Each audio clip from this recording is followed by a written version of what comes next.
Tàwídì ń ṣọdún ẹ bá ń kí o. Tàwídì ń ṣọdún ẹ bá ń kí. Èdùmàrè jẹ́ ká dé ṣìnà olè ṣàmọ́dún. Tàwídì ń ṣọdún ẹ bá ń kí. Ó yá gbogbo yín ẹ tẹ̀lé mi ká lọ sọ́ṣogbo Òròkì. Ibi tá à ń lọ ò jìnnà rárá lóde Òṣogbo. Ilé àbàkú là ń lọ tá bá ti dé Òṣogbo àsálà. Tẹbí tará tọ̀rẹ́ tójú lùmọ̀ ẹ bá wa dá músòmúsò fọ́ba ọ̀gá ògo. Torí òní lọ́jọ́ ìbí Adéṣínà Tàòyìd.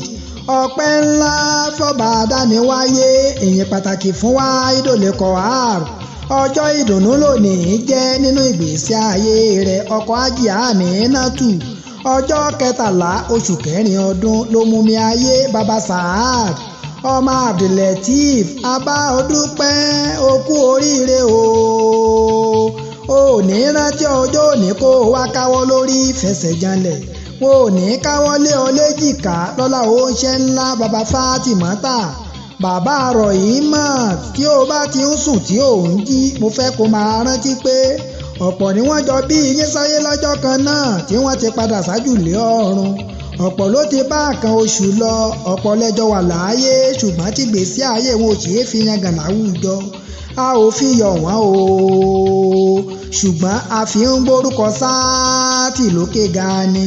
Ká sọ̀rọ̀ kó dá sáká lẹ́nu ọba adániwáyé ló fi rán baba Jamalideen Dúdú Yẹmí olówó orí Abíọ́dún òní dẹni ẹ̀yìn láwùjọ. Ògo rẹ tó ń tàn lọ́wọ́ òwà níwọ̀kùn lójijì lọ́lá ìyá àti bàbá rẹ.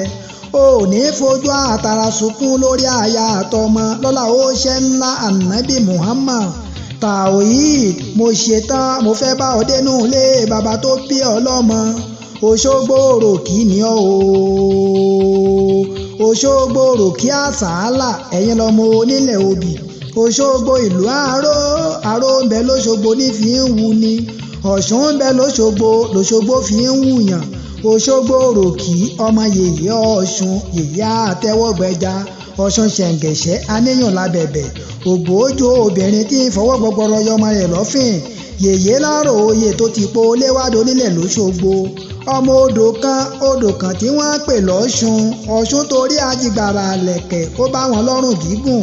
Ó torí ìdẹ́wẹ́wẹ́ ó bá wọn lápá gbọgbọrọ. Ẹ̀yin lọ máa tùpà mẹ́rìndínlógún tí wọ́n tàn lóròkì ilé. Òṣogbo aláró ọmọ yèyé Ọ̀ṣun Ọ̀ṣun ṣẹ̀ǹgẹ̀ṣẹ́ aníyàn lábẹ́bẹ̀.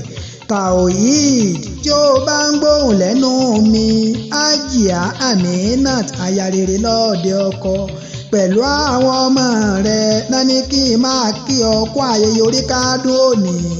Wọ́n ní òní fàìsàn lèyí tó kù nínú ìgbésí ayé rẹ̀ lókè èèpẹ̀. Tí wọ́n bá ń béèrè wípé ta ló ti ń kọrin ewì látẹ̀ẹ̀kan. Rasheed Ọbáṣọlá jẹ́jẹ́ láyé lèmi ń jẹ́ Làwá ni bàbá tó bí mi lọ́mọ.